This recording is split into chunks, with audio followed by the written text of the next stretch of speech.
Ini adalah cerita fiksi, hanya untuk hiburan. Suatu pagi di kampus Bunga Bangsa. Di halaman kampus, seorang mahasiswa melangkah gontai, seperti sedang membawa beban berat. Kepalanya menunduk, kakinya enggan melangkah. Dalam hatinya, ada yang ia sesali pagi ini. Dia adalah Arman, mahasiswa semester akhir jurusan sastra, yang hobinya membuat desain bangunan. Banyak tetangga yang berkonsultasi dengannya ketika hendak membuat rumah. Dalam langkah gontainya, Arman bergumam sendiri. Kenapa tadi malam gua nonton film horor? Gua jadi gak bisa tidur sampai sekarang. Nasib. Arman yang sedang asik meratapi nasibnya, tiba-tiba tersentak. Ada suara yang memanggilnya dari belakang. Man! Arman, tunggu! Arman segera menoleh ke belakang.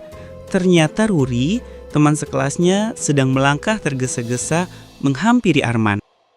Ruri menatap wajah Arman yang nampak aneh pagi ini. Lu kenapa, Man? Tampang lu kucel gitu, kayak topo dapur ma gua. Arman hanya menggoyangkan kepalanya seperti malas menjawab. Gua gak bisa tidur gara-gara nonton film horor tadi malam. Ruri tertawa sambil menepuk pundak Arman. Lu nyali tape, sok-sokan nonton film horor. Lu tuh cocoknya nonton film Stephen Chow. Arman mendengarkan candaan Ruri dengan kepala menunduk dan masih bergoyang. Ya, gua juga nyesal. Setelah selesai dengan candaannya, Ruri berganti topik membicarakan tentang skripsi. Men, skripsi lu udah sampai mana? Udah selesai atau belum? Gue masih kesulitan nih untuk finishingnya. Arman mengangkat kepalanya sambil tersenyum tipis. Matanya melirik ke arah Ruri seperti melirik mangga tetangga yang hendak disikat nanti malam. Gua juga hampir selesai, cuma belum dapat titik di akhir kalimat. Hampir selesai, parah lu, Man. Ruri tertawa sambil mencengkram pundak Arman. Dalam obrolan mereka yang dibumbui candaan, tiba-tiba terdengar HP Arman notifikasi pesan. Arman mengambil HP-nya dan membuka kotak pesan. Ternyata, pesan dari dosen pembimbing skripsi. Pesan itu bertuliskan, "Tolong kamu ambilkan data arsip lama di gudang arsip nanti malam. Besok pagi harus kamu serahkan kepada saya. Kalau tidak, skripsimu tidak akan saya tanda tangani." Arman hanya bisa pasrah dan menerima tugas itu demi skripsinya. Oh nasib, ada apa lagi nih? Waktu terus berlalu. Malam itu kampus Bunga Bangsa sudah sepi. Hanya ada lampu-lampu taman yang redup, sesekali berkedip seolah-olah ikut ketakutan. Gedung arsip yang sudah tua menjadi pusat cerita horor mahasiswa. Konon, ada hantu mahasiswa abadi yang gentayangan di sana karena lupa mengembalikan buku sejak tahun 1998. Waktu menunjukkan pukul 8 lewat 15 menit. Di depan kampus, Arman berjalan dengan waspada. Matanya melirik ke segala arah untuk memastikan kondisi tetap kondusif. Sebetulnya ia ingin datang lebih awal, tetapi ia harus memperbaiki kran kamar mandi yang bocor terlebih dahulu. Berbekal lampu senter HP jadul, Arman mulai menelusuri lorong kampus menuju gudang arsip yang terletak di bagian belakang kampus. Jantungnya dak-dikduk, mata dan telinganya tetap waspada dengan memancarkan sinyal ke segala arah. Sebelumnya, ia tidak pernah datang ke kampus sendirian di malam hari. Gua gak nyangka bakal ngalamin ini. Tapi apa boleh buat, demi skripsi yang belum ada titik di akhir kalimat, gua rela ngejalanin ini. Arman terus berjalan walau sampai menggerutu. Di depan gudang arsip, Arman menghentikan langkahnya.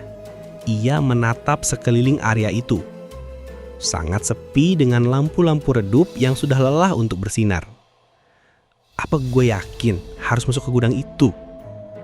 Sambil memastikan senter HP-nya tidak akan mati, Arman meyakinkan dirinya untuk masuk ke dalam gudang dan berharap semua akan baik-baik saja. Perlahan-lahan Arman mulai mendekati pintu gudang, meraih gagang pintu dan mulai membukanya. Suara pintu berderit, pintu pun terbuka. Seketika, aroma kertas lembab langsung menyeruak. Suasana mencekam, rak-rak buku menjulang tinggi seperti labirin. Arman mulai melangkah masuk lebih dalam. Perasaannya gak karuan. Dalam hatinya ingin sekali lari pergi dari tempat itu. Ruangan itu luas, sunyi, dan sungguh mencekam. Pandangannya segera mencari di mana tempat arsip yang sedang ia cari. Tiba-tiba, brak! Arman langsung melompat setengah meter. Dan pasang kuda-kuda, jurus kucing menerkam kecoa. Astaga, apa itu?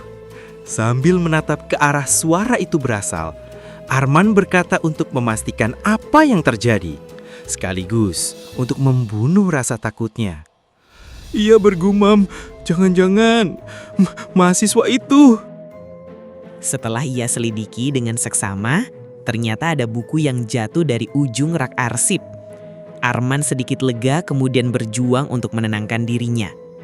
Syukurlah cuma buku yang jatuh. Setelah beberapa saat berjuang meredakan paniknya, Arman mulai melanjutkan pencariannya. Baru saja ia melangkah beberapa langkah, terdengar suara berat dari salah satu sudut ruangan. Arman tersentak kaget bukan kepalang. Darahnya berdesir dari ujung kaki sampai ujung kepala. Kali ini ia melompat mundur lebih jauh dan langsung ambil jurus kaki 1000 alias kabur. Tetapi Arman segera menghentikan jurusnya ketika ia mendengar suara yang ia kenal. Siapa itu? Ada orang ya? Arman menoleh ke tempat asal suara itu. Ternyata Pak Sugeng, pengurus gudang arsip, berjalan dari arah pojok ruangan. Rupanya, Pak Sugeng sedang membereskan gudang sejak tadi sore. Tetapi karena kelelahan, ia pun ketiduran. Kamu ngapain malam-malam begini kesini? Cari hantu? Arman yang masih ngos-ngosan karena panik dan ketakutan, kini mulai merasa tenang karena ada Pak Sugeng. Tidak Pak, saya dapat tugas untuk mengambilkan sebuah arsip dan harus menyerahkannya besok pagi. Setelah pembicaraan singkat, atas petunjuk dari Pak Sugeng, Arman pun mengambil arsip yang dicari dan mendapatkannya. Akhirnya sudah gua dapet arsipnya. Setelah mendapatkan arsip, Arman pun merasa lega dan mulai melangkah keluar bersama Pak Sugeng yang juga hendak pulang. Arman melangkah lebih dulu ke pintu gudang. Ia mulai membuka pintu. Ketika pintu terbuka, kemudian, wah, apa itu? Arman melompat ke belakang dan berpegangan erat pada lengan Pak Sugeng. Pak Sugeng ikut kaget atas reaksi Arman. Apa? Ada apa? Apa yang terjadi? Bagaimana? Di mana? Siapa saya? Pak Sugeng segera maju ke depan memastikan apa yang terjadi. Di depan ruangan gudang berdiri sesosok perempuan parubaya. Posisinya menunduk dan membelakangi. Dalam suasana lampu yang redup, sungguh pemandangan yang menggairahkan, mengerikan. Pak Sugeng memperhatikan sosok itu dan mulai melangkah untuk menghampirinya. Arman mengikuti langkah Pak Sugeng sambil tetap memegang lengan Pak Sugeng. Bu Yanti, belum selesai ngepelnya ya? Pak Sugeng menyapa sosok itu yang ternyata adalah Bu Yanti Cleaning Service. Di kampus, Bu Yanti memang terkenal pemberani. Ia sering bekerja sampai jam 10 malam di kampus. Iya nih Pak, soalnya kalau siang masih rame dan saya nggak fokus. Karena banyak mahasiswa yang ganteng-ganteng. Bu Yanti berbicara sambil tersipu malu-malu gimana gitu. Lalu mereka bertiga ngobrol, diselingi dengan candaan ringan, sampai akhirnya mereka memubarkan diri. Malam ini bagaikan malam yang panjang dan melelahkan buat Arman. Setelah perjuangan yang berat dengan taruhan lampu senter HP jadul, akhirnya Arman mendapatkan arsip yang diinginkan Pak dosen pembimbing. Ia pun menyiapkan arsip itu untuk diserahkan besok pagi. Kini, Arman sudah bisa fokus kembali mencari titik yang cocok untuk akhir kalimat skripsinya. Pengalaman malam ini akan terukir selamanya dalam riwayat hidup Arman.